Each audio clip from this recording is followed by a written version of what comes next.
ವೀಕ್ಷಕರೇ ನಮಸ್ತೆ. ನೀವು ನೋಡ್ತಾ ಇರ್ತಕ್ಕಂಥದ್ದು ಇದು ಬಸವ ಕಲ್ಯಾಣ ಕ್ಷೇತ್ರದ MLA ಆದಂತಹ ಶರಣ ಸಲಗರ್ ಅವರ ಮನೆ. ಈ ಮನೆಗೆ ನಾವು ಮೀಡಿಯಾದವರು ಹೋಯ್ತು ಅಂತ ಮಾಧ್ಯಮದವರು ಮನೆಯಲ್ಲಿ ಇಲ್ಲ ಅಂತ ಹೇಳಿ ಹೇಳಿಸ್ಕೊಂತಾರೆ. ಅಲ್ಲಿ ನೋಡ್ತಾ ಇರ್ತಕ್ಕಂಥ ವ್ಯಕ್ತಿ ಸಚಿನ್ ಅಂತ ಹೇಳಿ ಅವ್ರ ಮನೆಯಲ್ಲಿ ಕೆಲಸ ಮಾಡ್ತಕ್ಕಂಥ ವ್ಯಕ್ತಿ ನಾನೇ PA ಅಂತ ಹೇಳ್ತಾನೆ.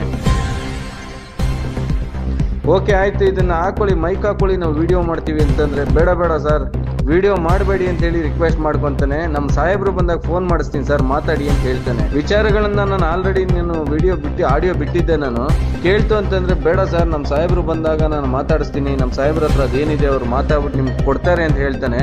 ಅಂದ್ರೆ ಮಾಧ್ಯಮನ ಏನ್ ಅನ್ಕೊಂಡಿದ್ದಾರೆ ಇವರು? ದುಡ್ಡನ್ನ ಕೊಟ್ಟು ಮಾಧ್ಯಮನ ಕೊಂಡ್ಕೋಬಹುದು ಅಂತ ಅನ್ಕೊಂಡಿದಾರ?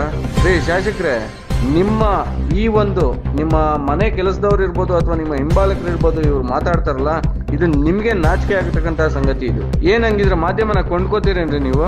ನಾಚಿಕೆ ಆಗಲ್ಲ ನಿಮ್ಗೆ? ಇಂಥ ಒಬ್ಬ ಸಿಬ್ಬಂದಿಗಳನ್ನ ಇಟ್ಕೊಂಡು ನೀವು ಕೆಲಸನ ಕರೆಕ್ಟ್ ಆಗಿ ಮಾಡಕ್ಕಾಗಲ್ಲ. ಯಾವುದೇ ಒಂದು ಕೆಲಸ ಸಹ ನಿಮ್ ಕ್ಷೇತ್ರದಲ್ಲಿ ಕರೆಕ್ಟ್ ಆಗಿ ಕೆಲಸಗಳಾಗಿಲ್ಲ, ಈ ತರ ಮಾತುಗಳನ್ನ ಮಾತಾಡಿಸ್ತಾ ಇದ್ದೀರಾ ನೀವು.